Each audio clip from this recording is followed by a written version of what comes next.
হলদিয়ায় প্রাক্তন কাউন্সিলরের বাড়িতে ডাকাতি। হলদিয়ার বাসুদেবপুরে প্রাক্তন কাউন্সিলরের বাড়িতে ডাকাতি। আমাদের সঙ্গে রয়েছেন আমাদের প্রতিনিধি সুজিত। সুজিতের থেকে আরো বিস্তারিত জানতে চাইবো। সুজিত, ঠিক কত টাকার ডাকাতি হয়েছে বলে এখনো পর্যন্ত জানতে পারা যাচ্ছে? নগদ বেশ কয়েক হাজার টাকা, কিন্তু সোনা গিয়েছে, খোয়া গিয়েছে বা লুটপাট হয়েছে লক্ষ লক্ষ টাকার। এবং ঘটনাস্থল যেখানে হলদিয়া শিল্পাঞ্চল হলদিয়া এবং এসডিও অফিস থেকে ঢিলছোড়া দূরত্বে, এসডিপিও অফিস থেকেও ঢিলছোড়া দূরত্বে। এবং তোমাকে জানিয়ে রাখি 29টি যে ওয়ার্ড রয়েছে হলদিয়া পুরসভা, সেখানে সেই এলাকার ওইটুকু এলাকার জন্য 5টি থানা রয়েছে। সেই রকম একটি জায়গায় একেবারে দুঃসাহসিক ডাকাতির ঘটনা ঘটলো।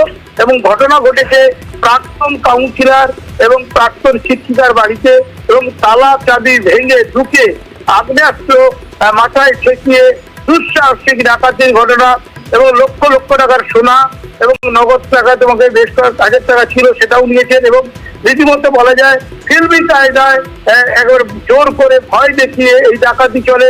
2 ঘন্টা ধরে লুটপাট চলে ওই শিক্ষিকা বা বলা যায় যে প্রাক্তন কাউন্সিলরের বাড়িতে। চেয়ারম্যান ইন কাউন্সিলর হলদিয়া পুরসভার তিনি দীর্ঘদিনের, এবং তারই বাড়িতে এ ধরনের ডাকাতির ঘটনা নিয়ে এলাকায় রীতিমতো বলা যায় আতঙ্ক ছড়িয়েছে। কারণ শিল্প শহরের বুকে এবং ঘটনাস্থল, যেটা তোমাকে বারবার করে জানালাম, একাধিক থানা রয়েছে ওই এলাকায়।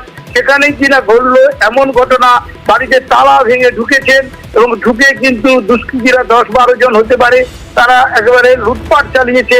সোনা দানা একই সঙ্গে নগদ টাকা নিয়ে তারা চম্পট দিয়েছে এবং তাদেরকে সব মোবাইল কেড়ে নেওয়ার ফলে তারা কিন্তু যোগাযোগ করতে পারেননি, বাইরে থেকে তালা লাগিয়ে দিয়ে চলে যাওয়া হয়েছে। অর্থাৎ হলদিয়ার বুকে, শিল্পাঞ্চল হলদিয়ার বুকে এ ধরনের দুঃসাহসিক ঘটনা একেবারে ফিল্মি কায়দায় এবং আতঙ্ক করে দিয়েছে গোটা এলাকাকে।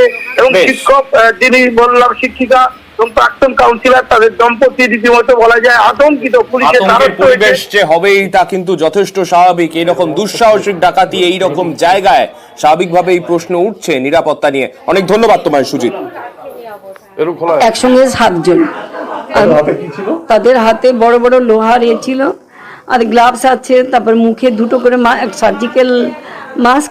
ঢুকেই বললো যে সব মাল করি সব দিয়ে দিন, আপনার অনেক গয়না আছে, অনেক, আমরা সব খবর নিয়ে এসেছি, খোঁজখবর নিয়েছি, অনেক টাকা, আপনি কাউন্সিলর ছিলেন, অনেক টাকা কামিয়েছেন, মানে সব দিয়ে দিতে হবে। আমি যে আমাদের কাছে টাকা নেই, 20,000 টাকার মতো। আর গয়না মানে হারটা নতুন, ওই 15 ভরির মতো। মানে ওই আমার হাজব্যান্ডের দিকে ওই ছুরি টুরিগুলো ধরেছিল বলে দিই।